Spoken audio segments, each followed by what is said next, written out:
അഞ്ചലിൽ യുവതിയെയും ഇരട്ടക്കുട്ടികളെയും കൊലപ്പെടുത്തിയ കേസ് 19 വർഷങ്ങൾക്ക് ശേഷം പിടിയിലായത് മുൻ സൈനികർ. കൊല്ലം അഞ്ചലിൽ യുവതിയെയും ഇരട്ടക്കുട്ടികളെയും കൊലപ്പെടുത്തിയ കേസിലെ പ്രതികൾ 19 വർഷത്തിന് ശേഷം പിടിയിൽ. 2 പ്രതികളെ പോണ്ടിച്ചേരിയിൽ നിന്ന് CBI ആണ് പിടികൂടിയത്. അഞ്ചൽ സ്വദേശി ദിപിൽ കുമാർ, കണ്ണൂർ സ്വദേശി രാജേഷ് എന്നിവരാണ് പിടിയിലായത്. ഇരുവരും ഇന്ത്യൻ ആർമിയിലായിരുന്നു ജോലി ചെയ്തിരുന്നത്. സംഭവത്തിന് പിന്നാലെ ഇരുവരും ഒളിവിൽ പോവുകയായിരുന്നു. CBI ഇവരെ പിടികൂടി കൊച്ചിയിലെ കോടതിയിൽ ഹാജരാക്കി. 2006 ഫെബ്രുവരിയിലാണ് കേസിനാസ്പദമായ സംഭവം നടന്നത്. കൊല്ലം അഞ്ചൽ സ്വദേശിനിയായ രഞ്ജിനിയും 2 പെൺകുഞ്ഞുങ്ങളും കൊല്ലപ്പെട്ട കേസിൽ സൈനികരായ ഇവർക്ക് പങ്കുണ്ടെന്ന് സംസ്ഥാന പോലീസും CBIയും കണ്ടെത്തിയിരുന്നു. അവിവാഹിതയായിരുന്നു രഞ്ജിനി. 2006 മുതൽ പ്രതികൾ ഒളിവിൽ കഴിയുകയായിരുന്നു. സൈന്യത്തിലേക്ക് ഇവർ തിരികെ പോയതുമില്ല. ഇരുവരും രാജ്യത്തിന് പുറത്തുപോയി എന്ന രീതിയിലായിരുന്നു അന്വേഷണം.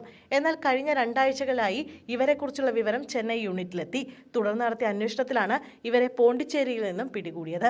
മറ്റൊരു വിലാസത്തിലും വ്യാജ പേരുകളിലുമായാണ് ഇവർ കഴിഞ്ഞിരുന്നത്. ഇരുവരും വിവാഹിതരായിരുന്നു. ഈ വിവാഹത്തിൽ ഇവർക്ക് കുട്ടികളുമുണ്ട്.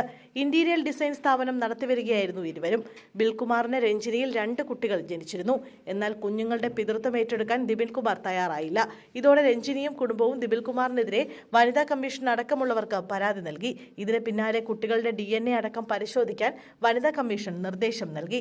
ഈ സമയത്താണ് തെളിവുകൾ നശിപ്പിക്കാനെന്ന ലക്ഷ്യത്തോടെ രഞ്ജിനിയെയും കുഞ്ഞുങ്ങളെയും കൊലപ്പെടുത്താൻ ദിപിൽ കുമാർ തീരുമാനിച്ചത്.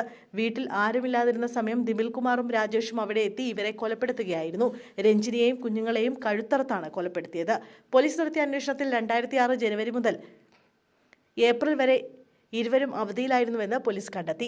രാജ്യത്തിനകത്തും പുറത്തും അന്വേഷണം ഊർജിതമാക്കിയെങ്കിലും ഇരുവരെയും കുറിച്ച് പോലീസിന് സൂചനകളൊന്നും ലഭിച്ചിരുന്നില്ല. ഇവരെ കണ്ടെത്തി നൽകുന്നവർക്ക് ആദ്യം 50,000 രൂപ ഇനാമും പിന്നീട് അത് 2 ലക്ഷവുമാക്കിയിരുന്നു. കഴിഞ്ഞ 5 വർഷമായി ഇവരെക്കുറിച്ച് CBI അന്വേഷണം നടത്തിവരികയായിരുന്നു.